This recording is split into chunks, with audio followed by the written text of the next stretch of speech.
Good morning, this is Rabbi Shlomo Furst here at Yeshiva Samanapshi in Yerushalayim Kodesh. We're learning our first year now, it's middle of Hanukkah, and Samanapshi is located on Rehov Zichron Yaakov number 6 in the Chanukah Yeshiva's Beit Knesset. We're close to the central bus station, so therefore you can walk, you can take a bus, you can drive, and if you're coming from Muslims, don't forget to fly in, join us. We have breakfast here every morning, and coffee as much as you like to drink. And we're happy to see you and have you join us for this sharing here. We're at the very bottom of the Morning Motor Zohar, Daf Chet Amud Beis.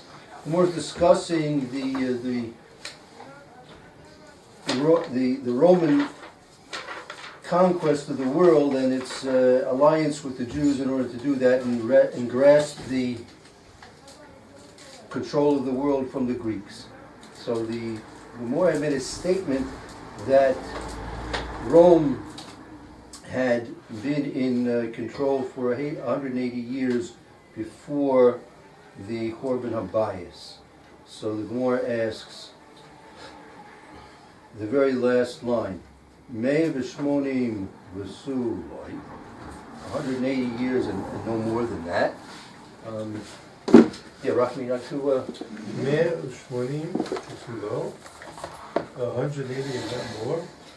By time, within the Mishnah, Rabbi Yossi Barabi, Machut Paras, Bifnei Abayit, Machut Paras Bifnei Abayit, Shloshim Baraba Shana. Right, so we're going to make a calculation of various different kingdoms in their time of rule. And we're starting off with Malchus Pras. That was with Neabayis Shloshim Ba'ar B'Shana, 34 years into the second bias. Take a look at the first Rashi. Rashi explains. Tet Amid Aleph. First Rashi. Malchus Pras was Persian. Malchus Pras, that was 34 years during the second bias. Take a look at the first Rashi. Zman, go ahead. בזמן הבית בעודו בנוי, לאחר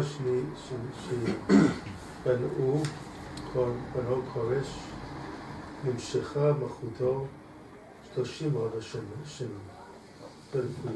Right, so at the time that the second bias had been built, for 34 years, the Malchus, the kingdom of Persia, had continued on 34 years into the time of the second bias. Uvatla, it was nullified with Tafsucha B'nei Yavan, and they took control of it by the Yavanim, the Greeks, Malchu 180 u'shmonim, and they reigned 180. So there was the 34 years into the second bias of the Persians. Then you had the Yavanim, which had 180-year reign after the Persians. Okay, so that puts you, Hare, go ahead. Rashi's doing the mathematics for us. Matayim. V'yudal. V'yudal. 214. And so up. So 214 years into the second bias, right? We have 34 years of Persia ruling over us, and we have another 180 years of the Yavanim, the Greeks, ruling over us. That brings us to 214 years into the second bias. Okay, Rashi continues. Bnei Chashmonai Natlu Malchut. They took the reign, they took the control of the Malchut, Yavanim, from the Greeks. Oh, so that's very relevant for us for Hanukkah, right? At the 214-year point of the existence of the second bias, so the Bnei Chashmonaim wrested the kingdom, the control over Eretz Yisrael from the Greeks.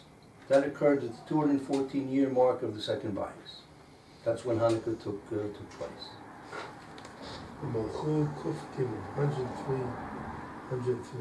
Oh, so now the Bnei Hashmonai, their kingdom lasted for 103 years. So 103 years. So we have now this end of the Malchus base Hashmonaim. That would be at the 317-year point of the second bias. You're going 180. Does that mean the first years it was much lighter, or was it always very difficult for Klal Yisrael? And it took 180 years until Judah Maccabee said, let's do it. Was it progressively more? Was it always very difficult for Klal Yisrael? I'm curious. I don't know. I'm also not so sure. There happens to be, as I mentioned, there's a very good book, Sefer on the subject here. It goes into a lot of details.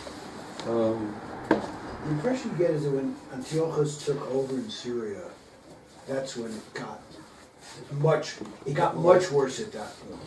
And whether it was bad the whole time, I don't know, but certainly there was a significant change once Antiochus took over. So this, What was Antiochus' motivation? What was his? very historically based. In a few moments, if you want to look into it. And Oh, Rabbi Slopi, I know him. yeah. Okay. So that brings us to 317 years into the second bias. That brought an end to the Malchus Beis Hashmonai. What happened after that? Continue with Rashi. Hordus, Achleihem afterwards, Kuf Gimel, 103, 3 years.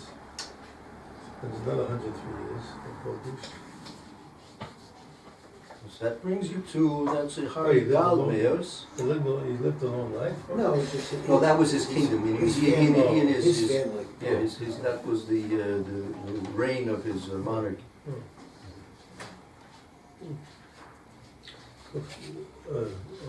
He's the one that built the temple? He refurbished it. That's the whole Gemara in Baba Basra. If I'm not mistaken, the Gemara in Baba Basra explains how Hortus refurbished the Bayis Sheni.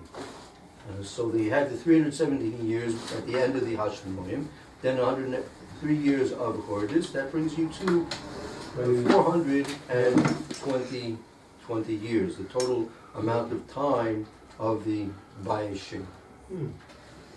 Almost 400 years. He could do V'chaf Shana.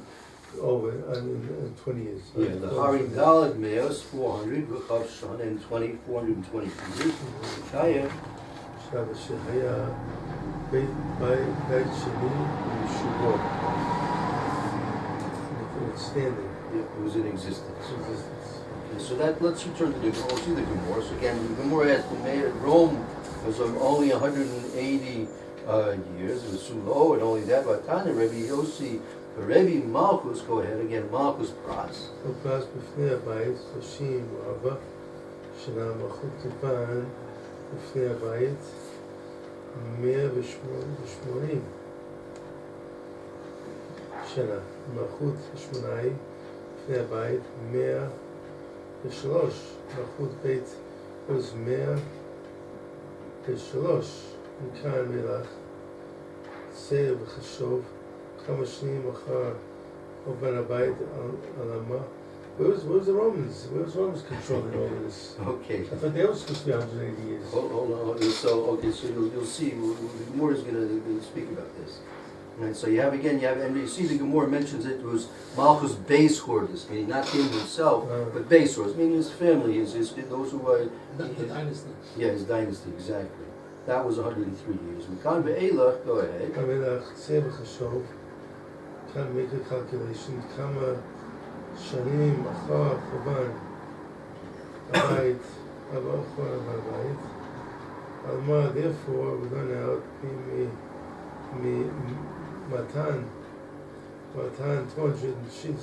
260 years. So you have, from here you have 206 years. However, what it was, the art, Amart, 180, and you said it was 180? Okay, so take a look at the Rashi, Mekan ve'elach. Mamachut. Third line in the Rashi. From here and onward, right? Mamachut. Hodus. Belach.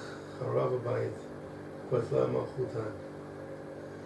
Malchut Hodus from the reigning of Hodus, and further on, Harav Abayit, the Bayit was destroyed and it was nullified, his kingdom.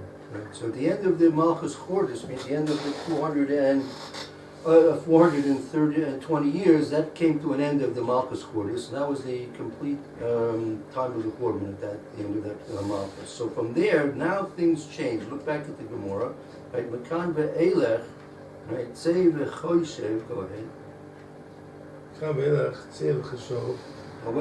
What does that mean, chelik v'shov? This is something relevant to halacha. Again, in the third line, Rashi, Tzei v'choyshev, go and make an accounting, a reckoning. Tzei v'choyshev, v'abal linot seder chachamim.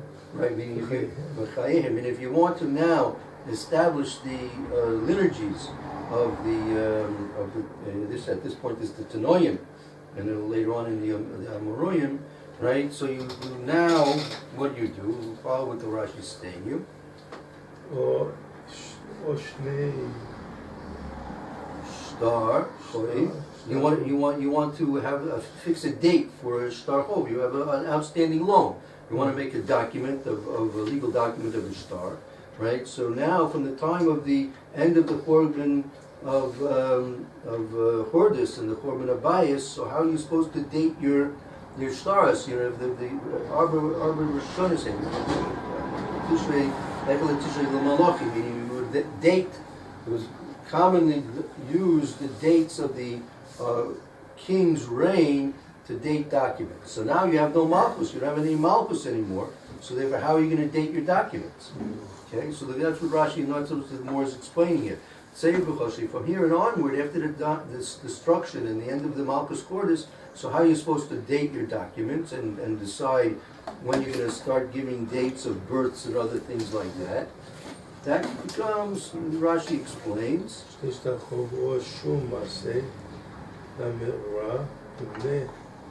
the Korban, we counted from the destruction, Mechshav from now, Mechshav, Kach, Shanim, so much, so Shanim, years, the Korban Abayit, to the destruction of the Korban Abayit, Alam therefore, the Chen, Matan, sheet 206. thank you. Kodem, before the Korban destruction, Hashta was spread out. This is now this is a reference to the Romans. Go ahead. Meaning, so we see from here, right, that it was 206 years before the Korban Pashta that they were already influencing. There was Roman influence. Take a look at the rest of the Rashi. Amra. Amra, the Romeim, Israel Natru Yachad. That the Romans in Israel, they joined together. Amachut Nehayivani. That's the Gemara we started with. I mean, originally, right, our Gemara began with the fact that originally the Romans and the Jews, they together took the Malchus from the Yavani. So, go back to our facts here, and when did the Malchus of the Yavanim end? And then they had the Malchus Hashmonoim and the Malchus Chordis, meaning Malchus Hashmonoim, that was 103 years. And Malchus Yehordis, that was 103 years. That gives you a total of 206 years. 206 years that the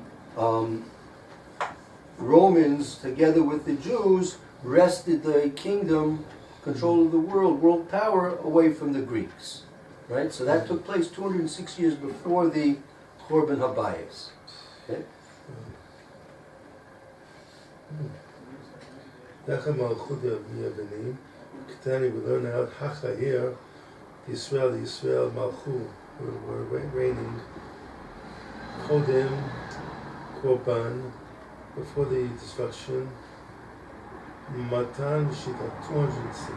Well, so that's exactly the point. The Jews were ruling, right? The Jews were ruling 206 years before the Churban. That was these 103 years of Malchus Hashmonaim and the 103 years of Hordes, right? So that's what we're asking. The Gemara, now go back to our Gemara. Now we see, right? We see Alma Messiah Rishitz. We see it's 206 years, the combined rulership of the Jews, combined with Malchus Beis Hashmonai, the 103 years, and Malchus Beis Hordes, 103 years, 206. Was he Jewish, Hordes? That's a big question. If I'm not mistaken, it was a from a Yafis Torah. In the Yafis Torah, it was every Yafis Torah. There's a big question about his because he's being a Jew. Oh, wasn't it Ben Chorin? It wasn't a Jew according to many conditions of the Torah. Oh. That was led. Maybe if we want, we have a chance. We maybe learn a bit more about Babasra. We never get a picture. What does that mean? Yeah, That he wasn't a Jew according to many. because if he came from a stock of slaves, right? So his lineage is being Jewish wasn't really authentic. Okay. Okay. Thank you. But he didn't think so. No, of course not. That's what they said. Achinu acha. They asked. They said your brother, because you're our brother. That was the whole. Well, maybe since we're bringing the point up, maybe we'll take a look at the Gemara. Won't be time for today, but now you can tune in on the. Did you find this? I didn't have a used chance. it in my life. I have to get a. That's for the grandchildren. I have to get a Okay. Morning, Amram. Morning, Rabbi. So, yeah, we're right here.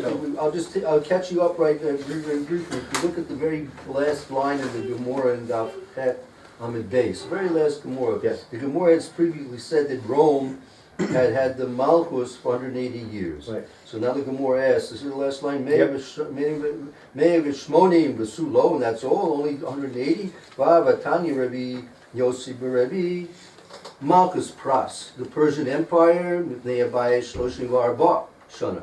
The Malchus Pras, the Persian Empire, existed into the second bias for 34 years. And then after the 34 years of the Malchus Pras, then as Rashi explains, you take a quick look at the top line in Rashi, Rashi says, Bezman Abayis Bodeh Benui, while was still in existence, La'achish Bona Koresh, after Kona had allowed the base of Mikdash to be built, Nimshachah Malchus Shloshim V'Arba Shanim. Then Koresh's rule continued on for 34 years into the second bias. Butler v'Tifsu b'nei Yavim Malchu Me'ev Shmonim. And then the Malchus Yavin took the Malchus away from the Parasonium. Okay, now, then it said, then after that, the Gemara continues, right?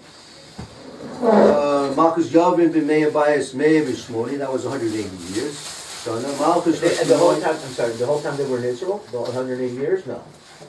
no, there was control. They were considered the world power. Right, They were considered the world power. So those 200 years, they were controlled. Yeah, you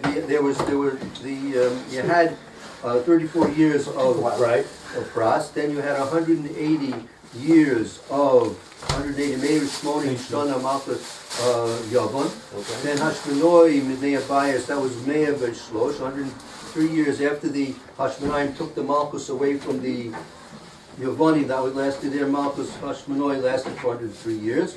Then Malchus Beis Hordes. Hordes took over from the base Hashmonoi for another 103 years. Mekan ve'elech tzei v'choshev kamish shana akar korban. Alma. So now the Gemara says, this is where we basically are. Continue. Alma, you see from here. Go ahead, Rachmi. Continue. In the Gemara? Yeah, no, Alma, you see from here there was Me'er B'Shis Hayu, right? There were 206 years from the time when as Rashi explains, both the Jews and the Romans together took the Malchus away from the Yavani. right? That's that. You take a look at the Rashi. You see the short lines in Rashi, right? It says Amron la'el the roimim v'Yisrael natul yachad hamalchus miyavanim. We said previously that was how our whole book began. That the Romans, along with the alliance of the Jews, took the kingdom away from the Greeks. And it turns out,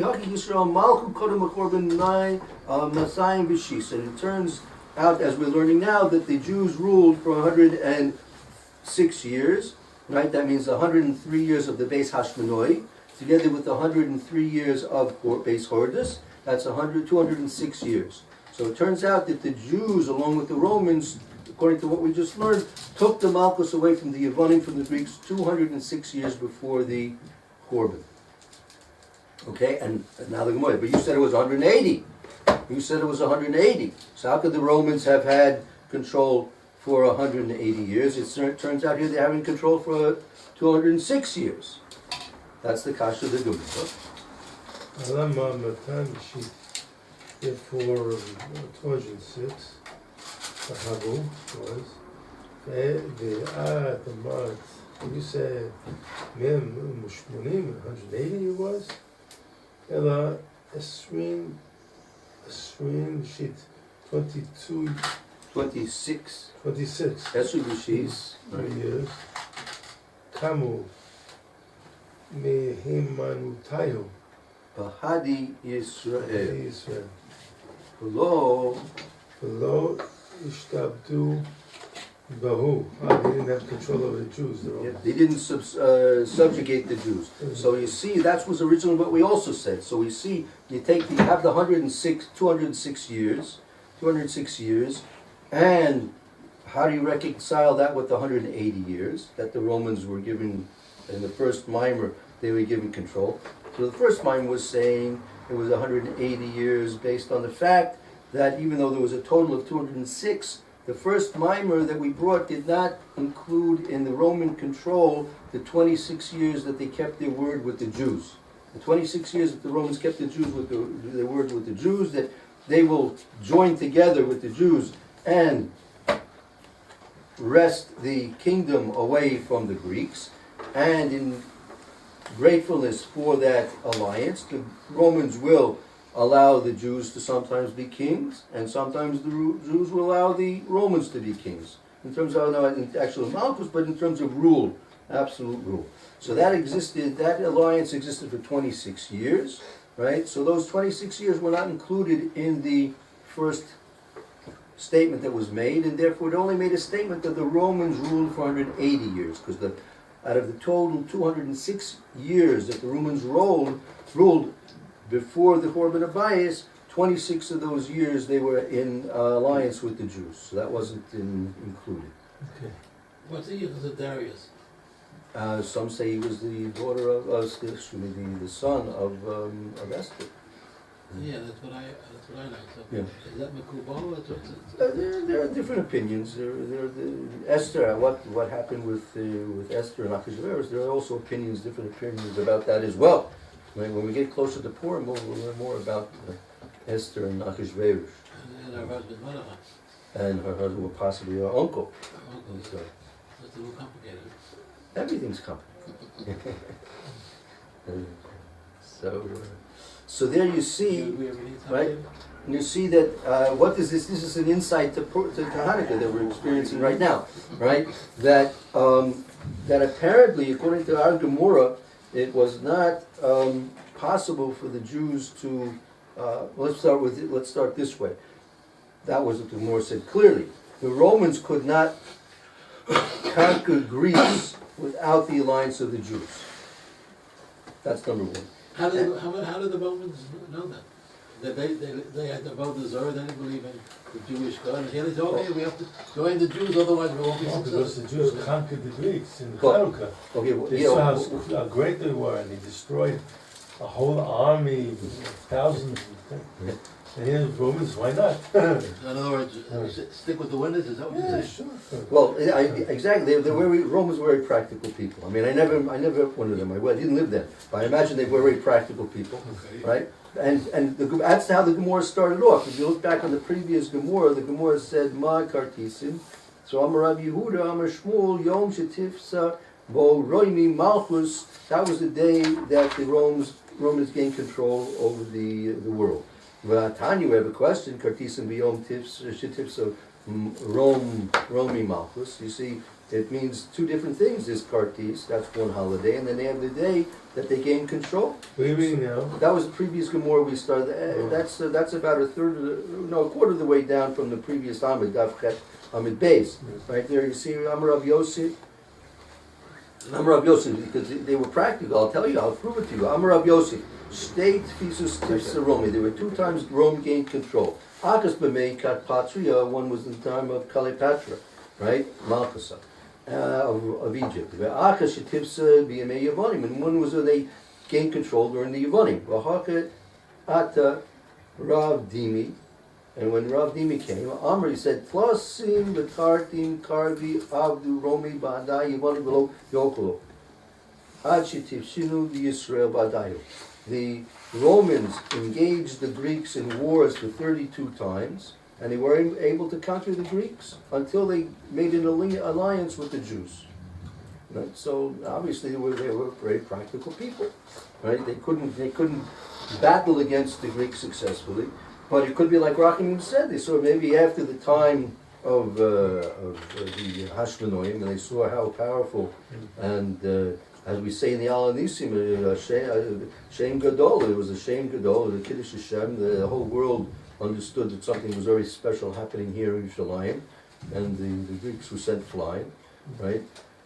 And so they said this is an opportune time to join forces with the Jews, at least politically and militarily, right? So they obviously did it. The Gemara says that black and white, and in order to wrest the monarchy, the world control away from the Greeks, they were successful in enlisting the Jews in their successful attempt to gain world control, and then in fact that's what they did.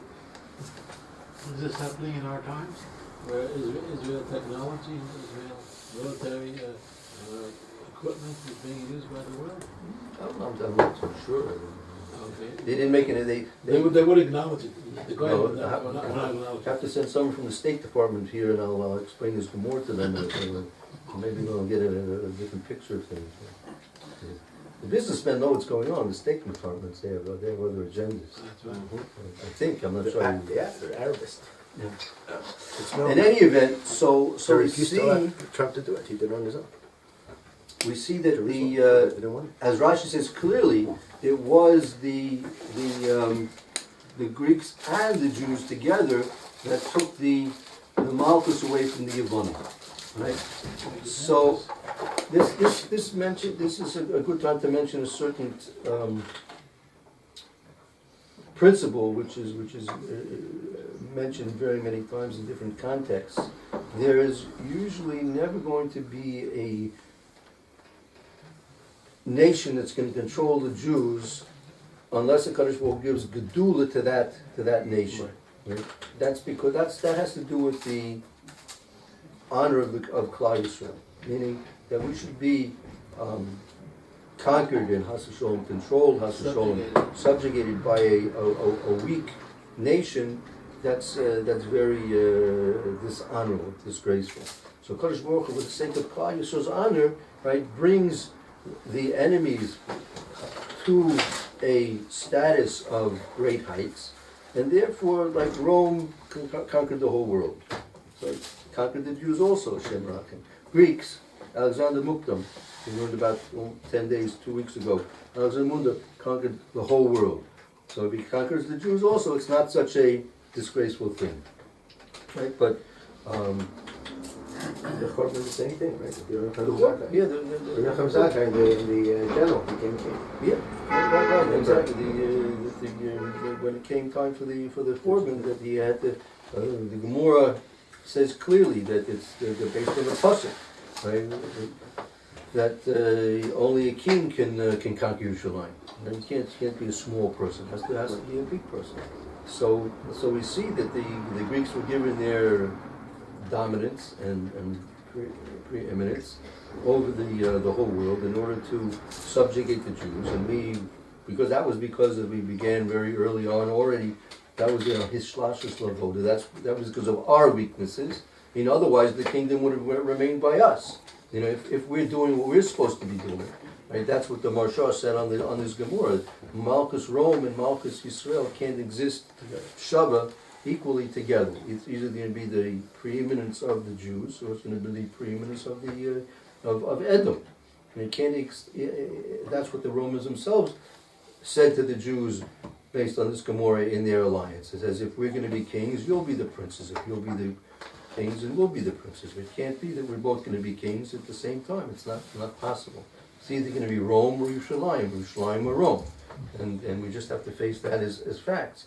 And the only way that we can preserve our status is through the Shmirah of Torah and Mitzvahs, because that's the whole purpose why Kadosh Baruch Hu gives us the ability to have autonomy. And that's what we learned over a month ago, that the Rambam at the very end of Hilchos Malachim said that all the Nevi'im, all their hopes and dreams and prophecies were only for the sake of Yemos HaMashiach, in order that we should have the freedom from the Shibud Malchus, right? We shouldn't be subservient to other nations and cultures, and therefore, once that happens, we won't be subservient to the other nations anymore. Then we'll be free to fulfill our obligations of keeping mitzvahs and learning Torah. But until that, the Shibud Malchus, the subservience that we have to experience at the hands of the other nations, that is interfering with the kiyum of the Torah. So when we took the Malchus away from the Greeks, right, and then we shared the Malchus with the Romans for the next 206 years until 180 years, and then 206 years until the Korban. Those two centuries were very vital for Klal Yisrael. Those two centuries we had we had autonomy. That was the time of the Tanoim. That was the time of the Mishnayos. Right? Rebbe, who lived several generations, 2.5 generations after the Korban, Rabbi Akiva, who lived a generation after the Korban. Rabbi Akiva can't be, because you have to be in the time of the Korban. Rabbi Akiva? Because Salach Kabua, who gave the wood, was his father-in-law. Right. So you had to be around the time of the destruction. Yeah, how maybe he might have been alive at the time of the Korban, but he was.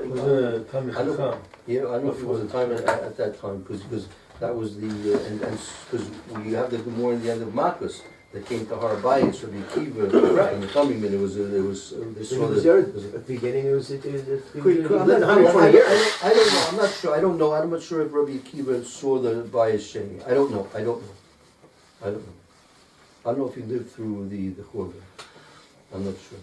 That doesn't make sense, the whole story with his father-in-law. No, because maybe his father-in-law... nobody survived. I mean, with the richness. I mean, he was so rich. I mean, the Romans weren't going to let Jews survive from Yerushalayim. They killed all of Yerushalayim almost, except for they took him prisoners, right? Yeah.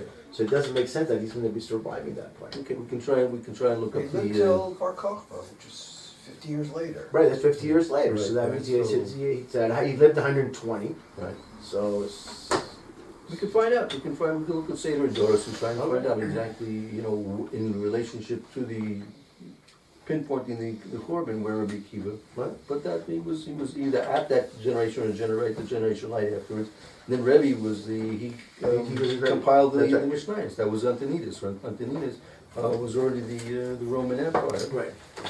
In its full glory, so to speak, and that was those 200 years, those 200, 600 years that we had the time from the time of Meichas Menoim, we had time to have the Mishnah compiled and ready to be compiled. So it was very valuable for Klal Yisrael, that autonomy. So the victory of the Hashmonaim was obviously very important in terms of regaining the Beis HaMikdash, and also allowing us to have the time to get the Mishnayos ready to go, which we learn to this day. So Mitzvah Shem, we have the Mishnayos, we have the Chachamim in each generation. We don't have the Beis HaMikdash, but Mitzvah Shem soon. Amen.